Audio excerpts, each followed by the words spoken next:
So I'm going to go ahead and get started. So hello, everyone. Welcome. Like I said, last time I did one of these streams, I'm going to try and do them somewhat more regularly and just talk about the things that you all want to know about or that are going on in Cardano.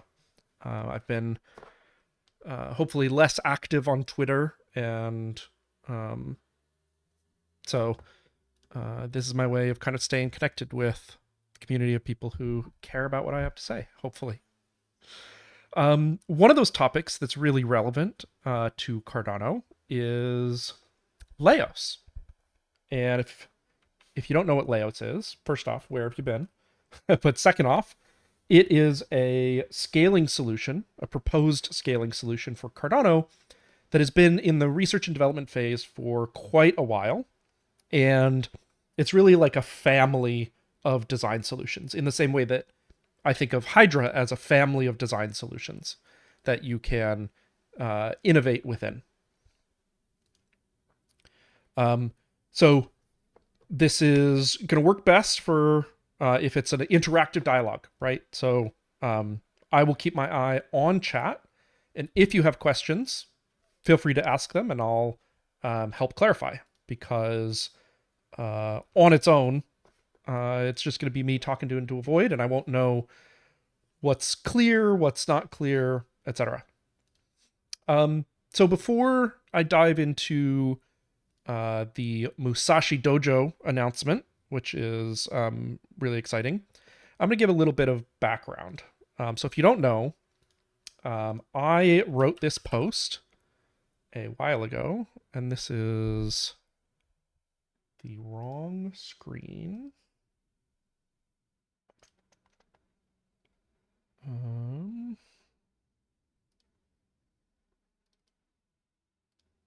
Give me a second. There we go. So I wrote this post a while ago about Leios. This was back May of last year, so a little over a year ago. And this was our best understanding of the Leios protocol at the time. And it walks through in a very kind of detailed way how you might build up from what the Cardano protocol is today, Ouroboros Leios, to something like Leios. And I wrote this because Sundae Labs was really heavily involved in the R&D of this version of Leios. We wrote a simulator, and we helped with a lot of the data experiments that shaped and informed some of the decisions that came later. We've been a little bit less involved since then, as the teams, the Haskell node and all them, go and build something and try to deliver it to market. But we've still been involved and informing, providing our perspective as dApp developers to the design. And the core reason why Leios exists is Cardano has a long-term sustainability problem, which is right now there is a reserve of ADA that has never been issued, and a little bit each epoch gets issued. And that's enough to last for, I think, like 100 years or more as it dwindles. But lasting and being sustainable are not the same thing. And as those reserves diminish, so too will the transaction fees, or not the transaction fees, the staking rewards that users and stake pool operators get. And there's this profitability turnover where we need to be doing a certain amount of transaction volume in order for the ADA that we take in as transaction fees to match even just what the reserves are doing today, to make sure that stake pool operators continue to operate, let alone increasing that so that we increase the richness and vibrancy of the Cardano ecosystem. And that break-even point is about 50 TPS. So if the Cardano network needs to average about 50 TPS sustained over a very long period of time to be sustainable. That will come in two prongs. So first, and both of these prongs can't really be successful without each other. The first one is making sure that the Cardano network can do 50 TPS. which it can't today with Preos. Preos sits in this, 10 to 15 to 18 TPS window, which means that today with reserves, it's profitable to run a stake pool. But if we assume that that goes to zero, the transaction throughput is not paying for the stake pool operators that we have, just purely on its own. And if we can do higher throughput than this, that's really great, because we need businesses to be confident in the throughput so that they know that they will always have the ability to post transactions, so that they'll come and build on Cardano and submit transactions and pay those transaction fees. And above 50 TPS sustained, we start to be profitable, meaning that it's more attractive to run stake pools. It's more attractive to hold and stake your ADA. And we can spend some of that increased surplus on reducing transaction fees. So we can start to bring transaction fees down while still maintaining profitability. So the real critical kind of make or break number is 50 TPS. And the way that Leios achieves that, I'll have my team post this link in the chat, but I won't go through this whole post because it's quite detailed. But the main idea behind Leios is to separate transactions out. Where's the best depiction of it? To separate transactions out from the blocks. And so the core idea is, can we publish and circulate the details of transactions before we have to reach consensus on them? And this article lays out what at the time was our kind of best knowledge and best understanding of how to do that, with this notion of input blocks and endorser blocks. And so it's a really great read. This is kind of what we call paper Leios, or the research version of Leios. But this, it turned out, was going to be an incredibly disruptive change to the ecosystem. It's like a whole ton of changes to the protocol. Probably would have taken multiple years to implement, just in the node, and then who knows how long after that for downstream, like TX Pipe's Palace library, or Amaru, or SundaeSwap, or MinSwap, or any of the dexes, or exchanges, or explorers. All of them would have had to make quite a challenging upgrade, juggling a lot of new concepts for how they interface with the Cardano chain. And I walk through some of this in the trade-offs, we would have had to answer very difficult questions about how the speed of light impacts that throughput and forces trade-offs in terms of determinism and things that we hold kind of near and dear to our heart in Cardano. And so there's the great Sebastian Nagel, who used to be on the Hydra team. We worked together very closely on Hydra Doom, so he's been all around the ecosystem. He was put in charge of Leios, and along with the team that he was leading, they came up with a really clever idea for a staged rollout of Leios.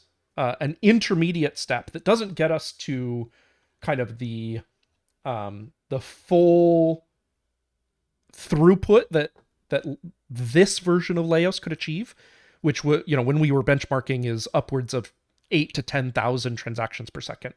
And remember, our break-even point is 50. So if we go to tens of thousands and we can attract the demand for that, then that would have been phenomenal.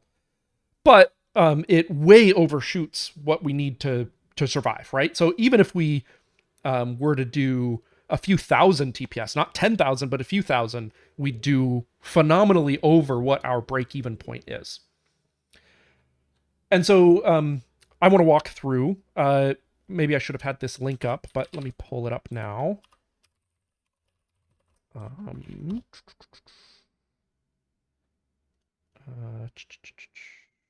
There is a wonderful CIP drafted by that team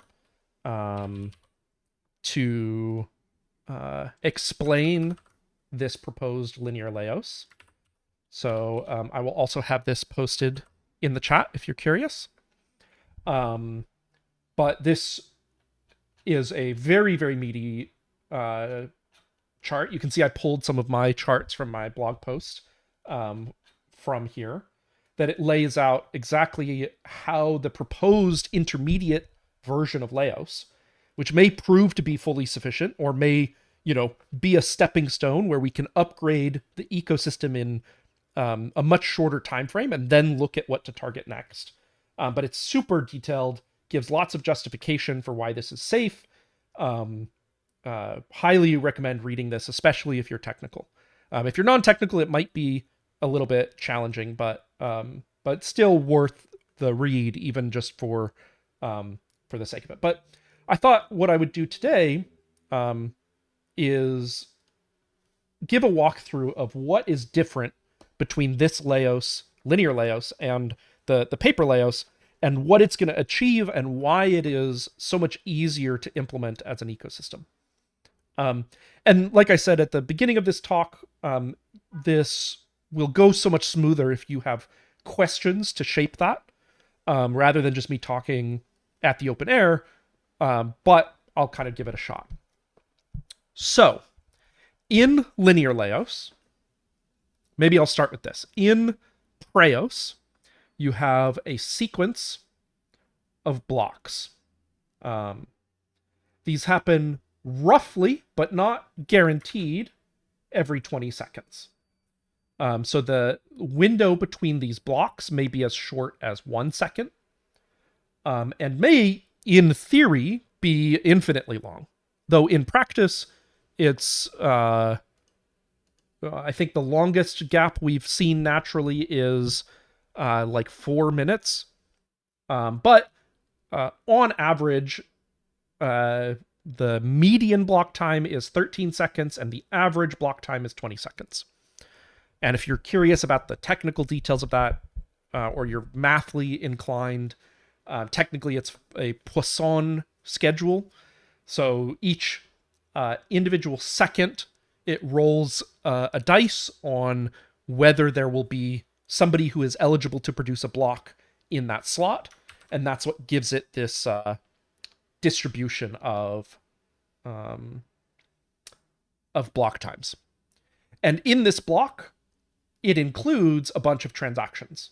So this block will end up being at most 88 kilobytes. That's how many transactions you can fit within a single block. And when you look at what the minimum size transaction is and how, if we assume that on average over a sustained period of time, these are 20 seconds, you can back into what the maximum TPS of the chain is. But there's an interesting observation here, which was the same observation that underpins the original research Laos. It's that a lot of these transactions have already been shared with the network. When I submit a transaction, like let's say I go to SundaeSwap, I go in, I want to do a swap, and I submit my transaction. That transaction gets sent to some Cardano node. In our case, I think we submit them either through your wallet or to Blockfrost.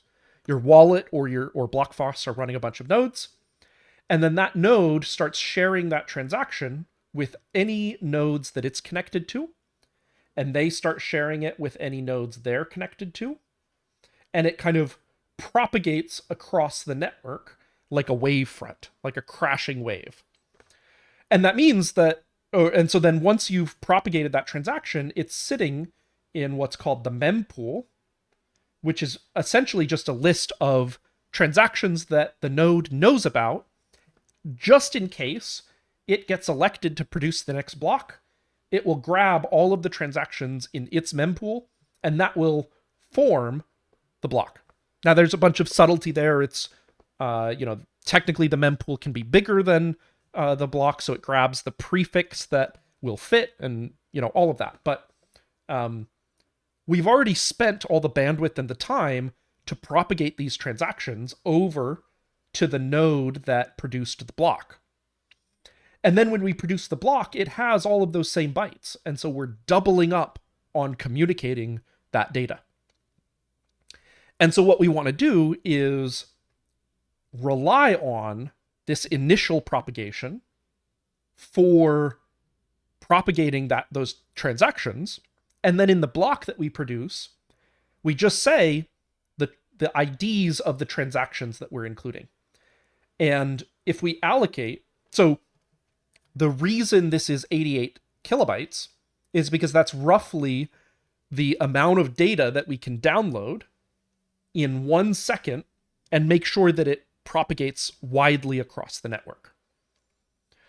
But if there's a gap of 20 seconds between blocks, or even 13 seconds between blocks, which happens at least half the time, then we sit there not utilizing our network connections for most of that time.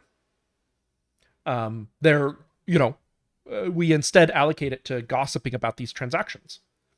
But if we increase this too large, and there's still some headroom, we could increase this further without much danger. But if we increase this to like 100 megabytes to get really high throughput, then by the time this block happens, there's a very good chance that most of the network won't have downloaded it. And so they say, I don't know what those, I don't know what that block is. So when this block gets produced, it'll point to this older block instead. And you'll have much more forks in the network, and that causes kind of downstream security considerations. And so we're bounded in what we can propagate in Preos, and we don't want to violate that because Preos has a lot of good security properties. And if we violate those, then we stop being able to make strong statements about how secure Cardano is. So Leios is all about doing more with those 88 kilobytes. And a full transaction can be several hundred bytes.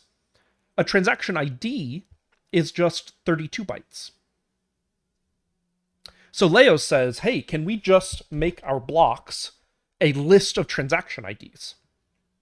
You can fit a lot more transaction IDs in 88 kilobytes than you can fit transactions in 88 kilobytes. And so that just immediately ups your throughput. The problem with that approach, and again, this is laid out in much more detail. I'm kind of going very quickly until somebody asks a question. But the problem with that approach is a malicious block producer can just include a bad transaction ID. They just generate some random bytes. They don't know a transaction that hashes to those bytes. And that means that the people who receive that block spend a bunch of time validating this block, realize they don't have this transaction. That's effort that's wasted. And it creates that forking problem that we described before.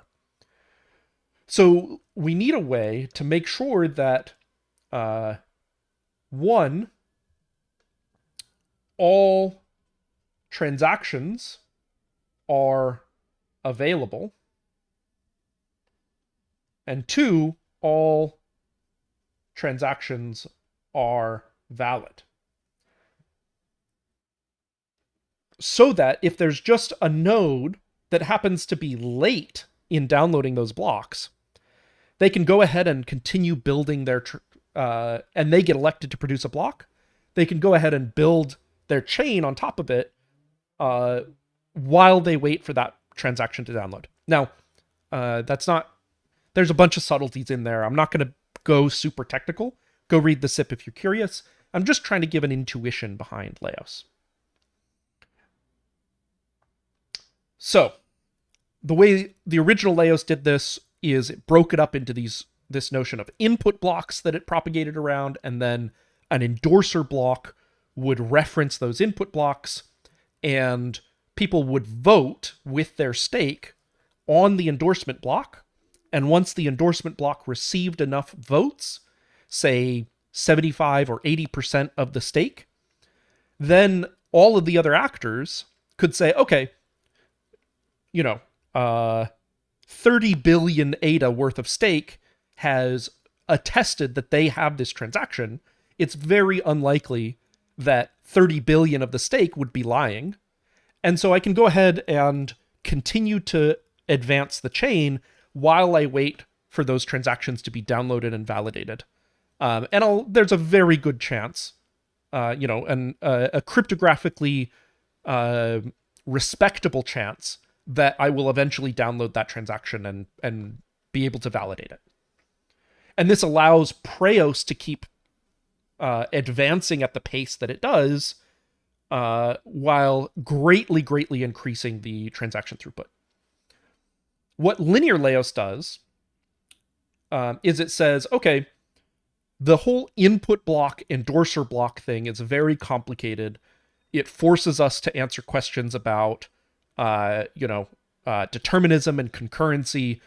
If we're moving absolutely as fast as our broadband network connections will allow, how do we prevent somebody from creating a bunch of work that gets thrown away and creating a denial of service attack on the network?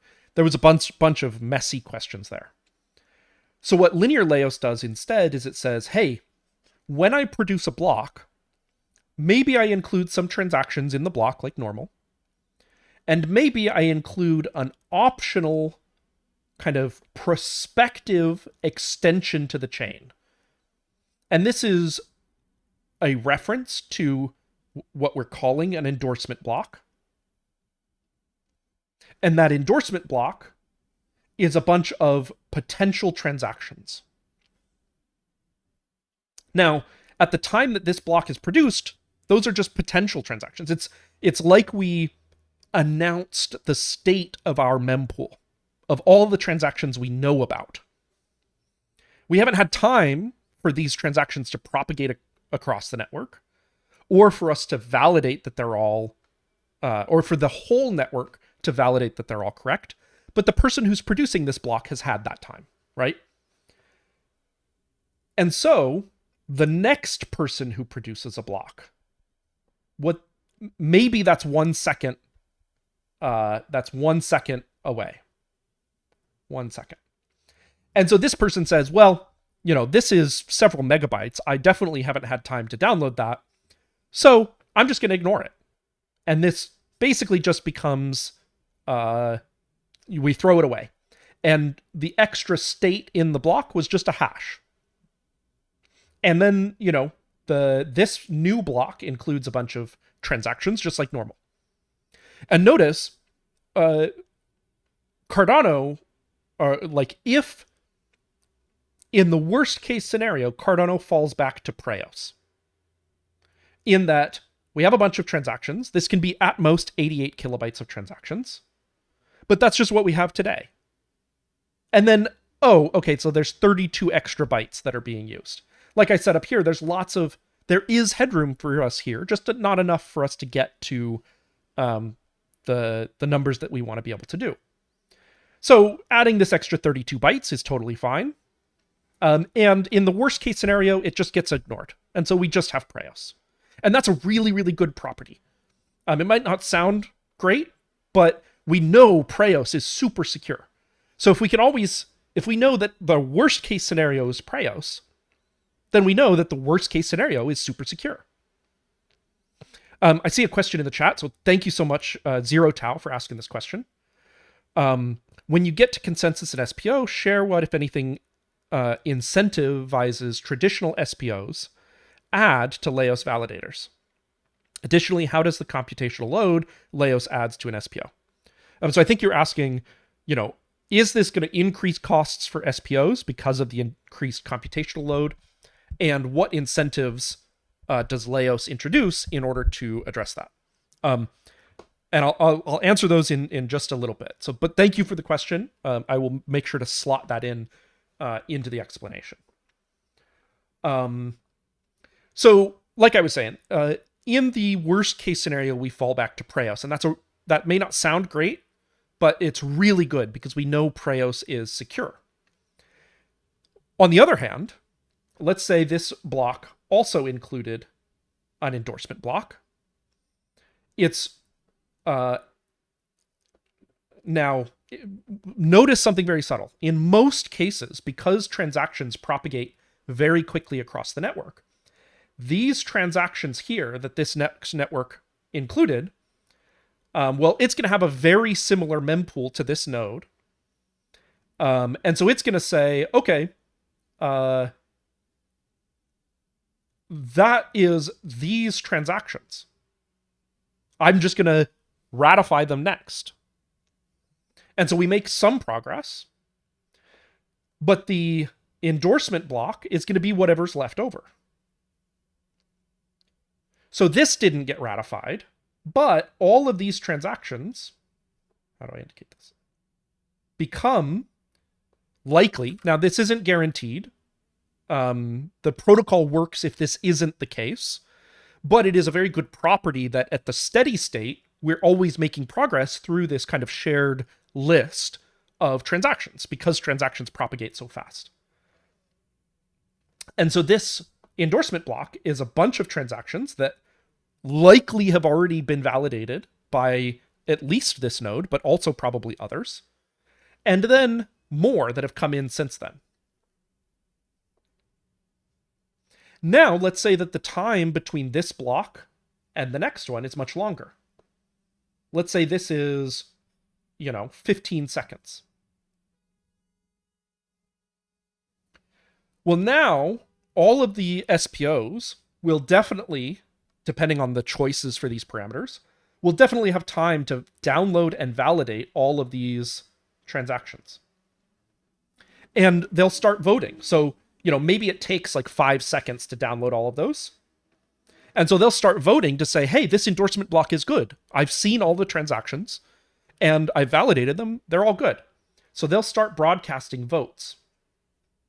And again, if, just like in the original paper Leios, if this endorsement block gets a majority of votes by stake, say 80% of the stake, I think I was using the number 30 billion stake has voted for this endorsement block. I don't know if that's actually the 80% or whatever it is, but just using those numbers, if 30 billion ADA worth of stake has said, yes, this EB is valid, then it's a very confident, we can very confidently say that this, on Preos only relies on 50% of the stake being valid or being honest.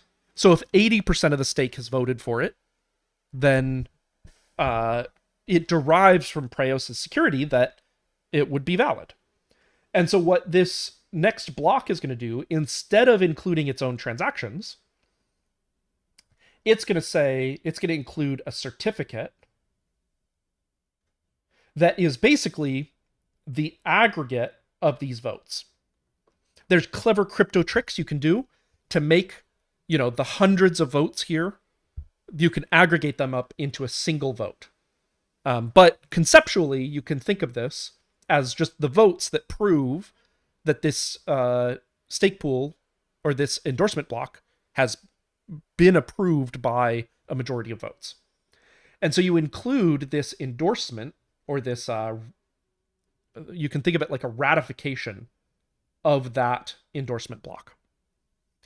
From the ledger's perspective, then, it's going to think, when you reproduce the state, it's as if all of these transactions happened in the intervening time here. So this may be thousands of transactions, and, maybe here this is 10 transactions. And so from the perspective of the ledger, it looks like this is just one big block with thousands of transactions. And it only happened because we had enough time to propagate and download those transactions and validate them. So this looks a lot like the original paper Leios, but we've foregone the complexity of input blocks. We've foregone the complexity of what happens if people disagree on what order these transactions apply in. There is only one answer. They only ever apply in between these two blocks, right? It's like there's this block is extended down, or this block has a big prefix of transactions that it's locking in place. And overall, that makes the protocol a lot simpler to downstream, because now the mini protocol that you can that you can implement only has one. If you're like an explorer or an alternate node, you only have to deal with endorsement blocks. You don't have to deal with 2 extra objects, which can be, interlinked and interwoven in a complicated way. And the mini protocols that you serve to dApps, they can just report very big blocks. So, for example, SundaeSwap over the node diversity workshop, a big theme of that was Leios. And so I was working with Sebastian and the Leios team, and I got a version of SundaeSwap running on Leios. And the reason I was able to do that is because all of our existing infrastructure plugged into reading the blocks, and the mini protocols just present it as if it is one really big block. They say, hey, here is, 1,000 transactions instead of the 10 that fit into this ranking block. And so all of the downstream logic was identical. Now, in terms of added to get to Zero Tau's question, there is a really great estimator. I think it's up to date. Let me find the cost calculator. So if you go to leosscaling.org/cost estimator, which I'll have my team post in the chat. This, I think it's up to date, but it lets you put in, various throughput estimates for Leios, how big transactions are, what the TPS per second is, etc. And then what different things cost, like how much does disk space or network bandwidth cost. And it estimates the impact to SPOs. And the practical effect is that in the range between what we're doing today and what makes us sustainable, there's practically no effect. There's no increased requirements. If we want to push up to the maximum that Ouroboros Leios enables, or linear Leios enables, which I think is around 3,000 TPS, if I remember correctly. It's been a while since I've dug in very deep, so if you see something else that contradicts me, take that at face value, not me, but very high TPS at the very least. Then there's a modest increase in requirements, and most of that, I think, is around storage cost because of the chain state growth, and there may be an increase in memory requirements. That's paired, we just got memory requirements down from the 20 gigabytes that it required because of the LSM on-disk storage of the UTXO set. So, going from 20 gigabytes down to 2 gigabytes and then back up to 5 gigabytes is not that big of a deal, I would imagine. And the bandwidth of just having more transactions to propagate. Those are where your costs are going to increase. But we think, based on the modeling, that it's going to be very modest. As for incentivization, I know that the Leios team has specifically not been focusing on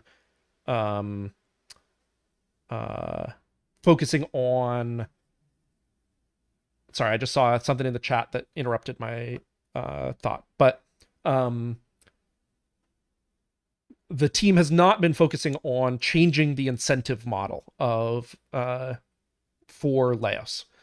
I know that at some point we will likely, or the team will likely look at that question, but right now it's just been a race to implementation. So the incentives right now are just, this enables the throughput needed to increase your returns as an SPO. Now that, like I think I referenced this earlier, but I didn't really go into detail. All of this is just one branch of what is needed for Leios. We need the capacity for the chain to be able to attract businesses. The other arm is we need to actually attract those businesses. We need to show people that Leios is indeed a dramatic throughput increase, and then get them to build businesses so that they start spending transaction fees. And that's one area that I'm involved in, but I'm hoping to see much, much more on that front in the near future. So I'm seeing Sir Corin join the chat. 3,000 TPS, if accurate, is a lot for linear Leios. Would we still need full Leios after that, even if it means sacrificing some of our determinism? So that's going to be a question for after linear Leios is deployed, right? Right now, going from 18 TPS to 3,000 TPS is such a monumental step up, and is going to be delivered way faster than we could have delivered the full Leios. And 3,000 TPS is already, in the ballpark of what even the highest throughput chains are doing in the, in their steady state. There's plenty of chains that can do much more, but in practice, they are not being utilized much more than 2,000 to 3,000 TPS. I think, if you discount some of the consensus messages that aren't really transactions, and you discount some of the failed transactions, Solana even maxed out over the last 2 years at like 3,000 or between 2 and 3,000 TPS.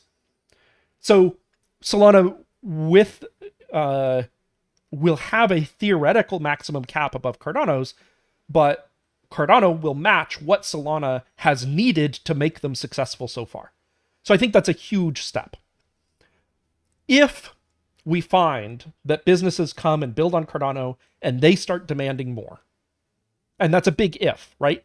3,000 TPS is just an insane number if you think about it. And if you look at what, even Visa credit settlement, like credit card swipes do, it's in that kind of ballpark. Now, there's a bunch of subtlety that because they do mass settlement at the end of the day and all that, but this is in the realm where it could feasibly meet current economic demand. But maybe economic demand continues to grow, especially with an agent economy and the things that Patrick from Endmaker and Masumi are doing. We could see the demands grow well beyond 3,000 TPS. And it will become a question of whether we move that traffic to layer 2s specialized for that, like Gummy-Worm, Midgard, Hydra, whether those are suitable, or whether those businesses really want to be on the L1 and they want the seamlessness of not having to interoperate with an L2. If that's the case, then yeah, we will likely have to look at how do we shard these transactions? Because if you think about this picture, what linear Leios does is it essentially fills in the gaps between blocks with transactions, right? If a block represents its own capacity to do transactions, linear Leios says, well, there's all this downtime in between blocks. Why don't we do useful work with it? If you want to push much further in a safe and decentralized way, you have to start adding extra lanes to this, which is possible, but that's where you start to get into the questions around determinism, where the only point that these transactions are checkpointed by the chain is here, and so they can't interact with each other. And so you can have transactions on these parallel lanes that spend the same UTXO. And then, you made the network do effort and you didn't pay a transaction fee for that. And so it gets really messy. And so you have to start looking at the question of, do we shard the UTXO space so that that becomes impossible? And that has UX implications for dApps. Do we give up the fee determinism and we say, okay, well, transactions can conflict. And if they conflict in these restricted ways, you can lose your transaction fee for something outside of your control, which is a property that Cardano holds near and dear to its heart today. So linear Leios doesn't ask us to give up that up at all. And so if we need to push further, like Sir Corin was kind of referencing, we will likely need to start looking at that. Or maybe a couple years down the road, there's some big insight that somebody has. So always welcome. If you have an idea, feel free to, create a SIP or start a discussion around it. I'm not trying to discourage that discussion. In the last 2 years that a bunch of people have been looking at this question, it has seemed like this is about the fundamental limit with the ideas and tricks that we have today. All right. That was a lot. I can see we have about 30 concurrent viewers. So thank you everybody who's showed up. Hopefully you find this interesting so far. Please, if you have questions, post them in the chat or tweet them at me or the Sundae account. Happy to answer them. Otherwise, and so Sir Corin says in the chat, 3000 TPS with presumably modest hardware requirements too, relative to the competition. I think in this case, like I was saying, we have relatively cheap hardware requirements. Pushing it further doesn't necessarily mean with linear Leios that we can just throw more hardware at it. To some extent that it will be true. We can pay for more bandwidth, and that gets expensive really quickly. So if we wanted to push even linear Leios further, I think we might be able to. But even then, you start to hit fundamental limits. And if we want 10,000 or 20,000 TPS, we need to start answering some really hard questions about who we are. Cool. So, like I said, feel free to ask questions in the chat. I love answering, especially if there's something about the technical details that isn't quite sitting with you yet. Would love to find a way to make that clear for you. One of the things that I wanted to maybe address that's really interesting is there's a really interesting discussion happening on the SIP about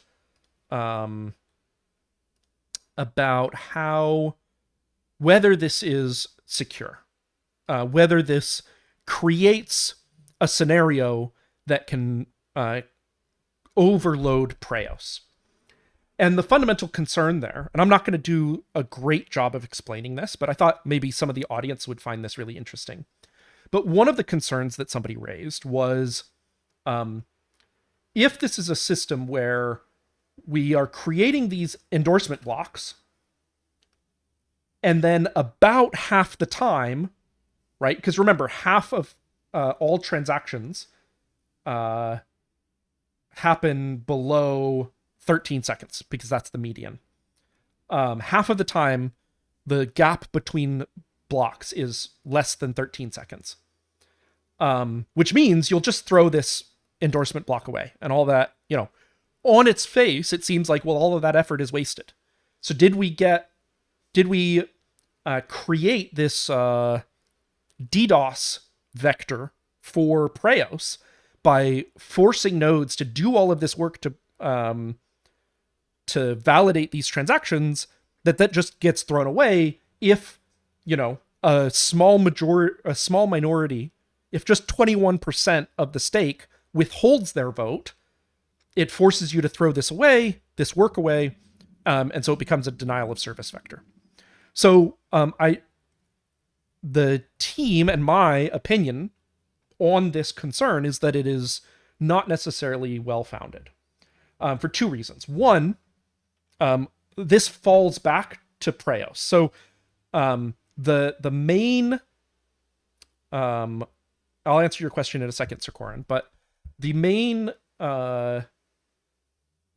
added resource here, these are all transactions that were already propagated over the network for the mempool TX submission protocol anyway.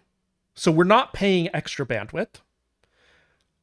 Instead, we're paying maybe a little extra RAM to hold these transactions in memory, and a little bit of extra CPU to validate them, right? We're already very quiet on the CPU front. We use about 1% of the CPU of machines because of these gaps between blocks. So, and it's a resource that's not metered. You pay for your capacity, and you're paying for it in general, whether you use it or not.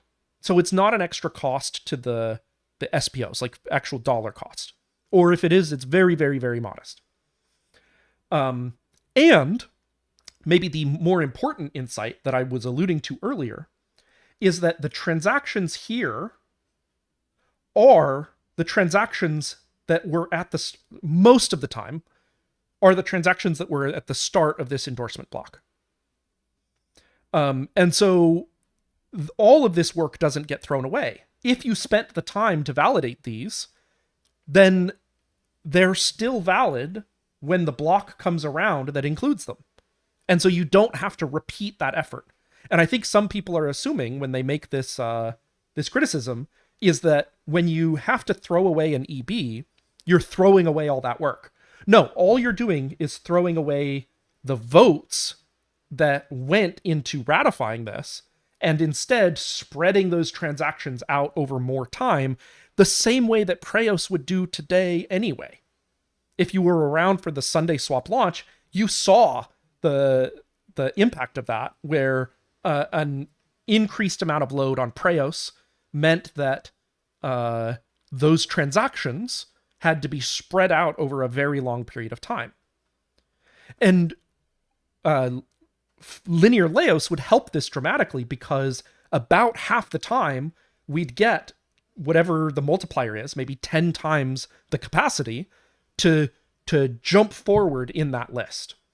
So that's an interesting, if you see discussion happening around, is this like a stable queuing system and things like that? That's what that insight is people are worried, fairly so. I think every proposed protocol should be pressure tested on all these different angles. So I think it's totally fair for people to be questioning this. And then that is why myself and the team in particular feel that it is not a concern. And we have tons of data in the SIP to demonstrate this. So if you kind of carefully read through all of the exercises and data simulation that has been done to support this, that plays out in the data in very, very clear ways. And then maybe, I'm going to answer 2 questions from chat, and then I'll emphasize some of the big announcements that have been made recently. So Sir Corin says, you mentioned the space between blocks, which I understand is a consequence of the active slot coefficient being set to 5%. What is the trade-off of taking this approach with linear Leios versus switching to a public leader schedule and using 100% of slots? Great question. So the reason, maybe a bit of background. Cardano divides time up into 1-second slots. And in theory, every one of these can include a block. You can't have 2 blocks in the same slot on the same chain, so that's considered a fork. But you can have 1 block in every slot. And then there is not a block in most slots, because in order to produce a block, a stake pool operator has to participate in a small lottery. They basically roll some private dice, and if that dice comes up, they roll a 100-sided dice, and if that dice comes up as 5 or lower, they get to produce a block. If it comes up as greater than 5, they don't get to produce a block. And actually, this is weighted based on their stake, so it's actually a much lower number than that. But collectively, if you think of all SPOs, about 5% of the time, they get to produce a block. The reason this is done this way is so that at any given moment, say in this slot, nobody knows who is going to produce a block. The SPO who produces the block can prove that they're allowed to, but say, right when we're right here, I can't look ahead 3 slots and say, okay, who is going to produce this block? And the reason for that is so that it is very hard to DDoS 3,000 stake pool operators. It is very easy to DDoS one stake pool operator for a short window of time. So if you had a public leader schedule where, maybe at the start of every epoch, you could look forward and see at every slot who is going to be producing that block, then I could execute a denial of service attack that just spams that particular node in that slot with a bunch of network traffic, a bunch of garbage network traffic, and take them offline. Now, there's ways to mitigate that with like private relays and not exposing your block producer to the public network, but they are only limited effectiveness. And similarly, the ratio of having one block to every 5 is not about, like, we couldn't, even if we had a public schedule, we couldn't just fill every block with or every slot with a block, because it's more about the time it takes for that block to propagate across the network. We want that to be that needs to be about 5 seconds 95% of the time. I'm not doing a great job of explaining that, but in order to minimize those forks, we want these blocks to be spread out. So there's this fundamental tension there. Okay, I think, Sir Corin, let me know if that answers your question. So I think Ouroboros Takis is a great proposal for the domain that it's being applied to, where you can co-locate, where you can rely on the operators to run robust infrastructure in front of their nodes, where the cost of the network going down is a lot less than it is on Cardano. So I totally am in support of Ouroboros Takis. For the network that Cardano wants to be, we haven't yet figured out a way to justify a public leadership schedule. Though it would make a lot of things simpler. We could say, okay, we have a public leader schedule. There is definitely a block every 10 seconds. And then we can guarantee that every block has an endorsement block attached to it. Instead of, and so we double our throughput. And so if we come up with a way to make a secure public leader schedule, I'm not opposed to that. It's just that we haven't yet been able to find a way to make that security argument in a way that we're comfortable with. And it doesn't just let us compress all of the blocks for Cardano. So we still need something to make sure that each block itself that we are reaching consensus on propagates very fast. And linear Leios and Leios in general is the way to do that. Cool. And Sir Corin says that that answered his question. So any other questions in the chat that you're curious about? As a reminder, there's a wonderful, lovely SIP with like so much detail in here. If you're technical, this is a smorgasbord. Even if you're non-technical, it's really interesting to try to read it and understand what's going on. If you read it and you have a question and you're non-technical and there's a section that you want me to explain that, the words sounded interesting, but you didn't fully get it, feel free to tweet at me and I can maybe schedule either a blog post or another stream about that. If you're curious for more content from me, remember I have a blog at 314pool.com. I'll have my team put that in the chat. So I often post, in particular, I post every one of my DREP votes. So I would love some DREP delegation. And I also occasionally write on topics that people tell me that they're interested in.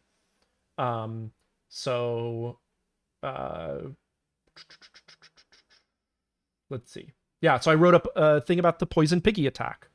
I wrote up that a blog post on Leios. I will likely be writing up one very soon about the second Phi attack because there's a lot of interesting details there. But if you tweet at me and tell me what you want to hear about, I'm happy to devote some time to writing for you. I'm not 100% sure if it's working, but there is also on my blog at the top, there is a place for you to just suggest a topic. I check this every once in a while. Let me see if I... All right, I can't check it right now, but every once in a while I check this for topics, and if there's anything really interesting that I think I can add something to, I will write a blog post about it. Oyster, thanks for joining, even if it's at the end.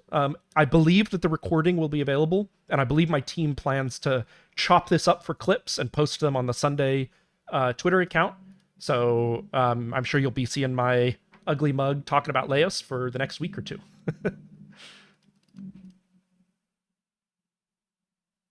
Great. All right. Well, with that, thank you everyone for... it's getting hot here, so I want to end the stream so I can turn my AC back on. It's very hot here in New York.